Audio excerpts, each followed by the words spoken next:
YC's champion and runner-up for today, BODHAN TEMNYCK. Three-time runner-up at the Oceanic Championship, mind you, because I get really tired towards the end of the day and play as bad as humanly possible. So here we are. All corrected. Well, let's not waste time, let's just get straight into the profile bar. Alright, these are the TEARLAMENT cards I played.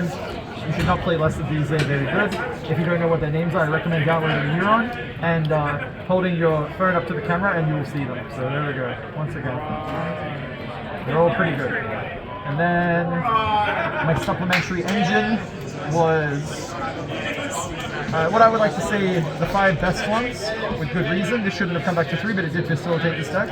And then these ones I think moving forward might actually just not be in the deck anymore. They are probably the worst ones. And the reason I played 1 and 2 is because I think this one is very diminishing when Tier is back in the format. You never want to activate this, and like Dweller before doing this is just a pipe dream. And this one also lets you just summon back like Bigfoot to trigger your Eradicator, so it's always good. This is like random spot removal, and 3K is really good. That's my dangers, and then my other monsters or one-offs were the Destroyer, probably one of the better mills you can have. It's free, and you can actually dump it from hand, and so summon it from hand. Zephyrus, just like more value with the dangers, you can like bounce and shear and stuff like that.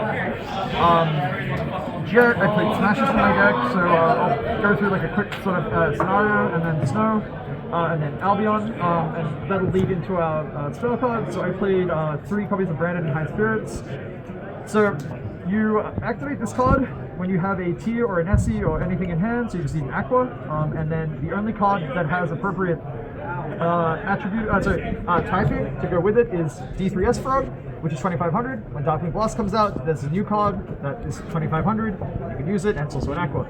You cannot use a lot of the other cards. So there's also like a Warrior you can play, so you can use this with Rhineheart. It doesn't come up. Burns actually next place. Aqua Water, always cool. So yeah, this card is the same. Use this over Desires. It beats Cherries, beats Draw, you activate it in the draw phase, and it also lets you get to the Albion, which cycles for a draw, and you just keep adding these back as well. So in longer games, against like the trap decks, this, when you play your board with the field spell, against like Rivalry and stuff, you just pick apart their board and use this and keep cycling. It's really, really good. And then for the other spells, I played 3 Super Poly, standard I think at this point. 3 Dark Ruler, probably could have been changed or something, but it was fine. It performed like mid all weekend. Terraforming to go with the 3 field spell, and then instant Smash it to go with the Jet. Foolish, probably one of the most average cards in my deck this weekend. I didn't like it at all. So, then 2 Salik, probably the best one. Could be a 3rd. I was at 45 cards, so I figured like going over might just make my deck a little worse. And then one Eradicator MVP. You just eradicate most of the people playing the Joshua Schmidt deck, and they lose. That's always cool. So main deck is 45 cards. I will get into the extra deck first. Extra deck, I played the D3S Frog for the Branded High Spirits, 2 copies of Kit Colors, maybe you can go down to 1, I'm not sure. Tier came up quite often against the grindy matchups.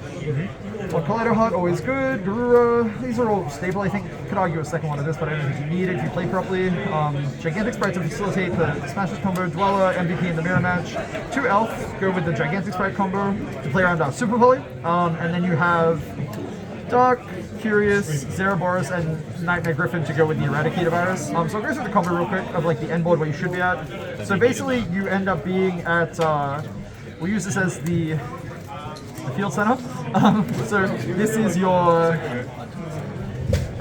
zone, you have your arrows, you end up getting to like Curious. You have like a floating level 2. So let's say like Merly, wherever she is. I don't assume gender. So we want to have like inside out. So this will turn into Curious, we'll dump, we'll set Eradicator, and then you'll think to yourself, oh no, we need another card to get to the big dude. You'd be like, oh, okay, whatever. So like, you'll have like Snow in rotation here as well. You like summon Snow, you have like an extra body. Overlay, you make your Gigantic Sprite, activate effect. Usually this should be an attack. Always good. I just did it by default because I'm so used to it. You summon your Jet, and now it's susceptible to Super Poly. So? How are we using Gigantic Sprite? Shut up, you know what I mean. Yeah. So it's going to be something like this. Stop poking holes, Yahweh. And then with your extra body on field, so you just make another copy of the Elf. Right? Oh, sorry. Yeah, so you do this, you have this on your board, like it's fine. And then the extra body turns it into Elf. Now your board can't be super poly, you have your Eradicator. Something you can throw a Dweller in here as well for good measure. It comes up sometimes, like this is like the ideal end board pretty much. With like a Dweller, it's just a nut. So when people think board breakers, I think it's really, really good. Yeah, so that was the main deck. We get into the side deck. 3 Nibiru, 3 Droll, 3 Gamma. Jesse played this for Rio. I didn't get to try it too much. I thought these were really, really good into the mirror match and had some like overlap into other decks, which is fine. Catches a lot of people off guard. Like, you'll know the finals was decided by Nib. I think Nib might just be a staple moving forward. Maybe not in the main deck. I think this deck still beats all the gas it has, but we'll see. Macro decks, Galaxy and Reboot. You have a lot of like engine ways to deal with macro decks, because you can use Snow and you can use stuff like Zeraboris and some other weird stuff. Play on like stuff like Skill Drain. I mean, Snow is really, really good, and the field spell is really good. This is mostly for like Rivalry and Mystic Mine sometimes, but obviously Eradicator helps compensate for that, which is good, and Smashes. And then last card was a Garbage Dragon. It is a 3,000 attack monster, and I did kill my top 4 opponent attacking with this, a Zeraboris and a Collider Heart over double Golden Lord, and he judgmented me and something else. This came up quite a lot. It's pretty good. And yeah, that's my deck. Shoutouts to Team JRB. Thank you to Geek Culture for running the tournament. They run a good ship. Shout out to all the judge staff and everything else. Shout out to all my friends, Nishad, Brian, Brandon, Calvin. I love them. They're great. And Jesse as well for helping working with the deck of Solar as well. Blake Funderburg, I think, came up with the Brandon High Spirits randomly on Discord. We were testing it with other builds and it was like kind of average. And then we started playing this again. It was really, really good. Jeff and Max, everyone, the whole team is back together. We're all testing together. It's all good. Niagara's looking pretty good. So yeah, that should be it. And shout out to all my friends that I stayed with. So yeah, everyone here, you're all my friends. So you're all good. And yeah, that's about it. I'm very, very happy with my results. So. Well, congratulations and thank you again. Oh, cheers. Cool. Cheers. I didn't say anything incriminating, right? No, No, you. That's illegal now.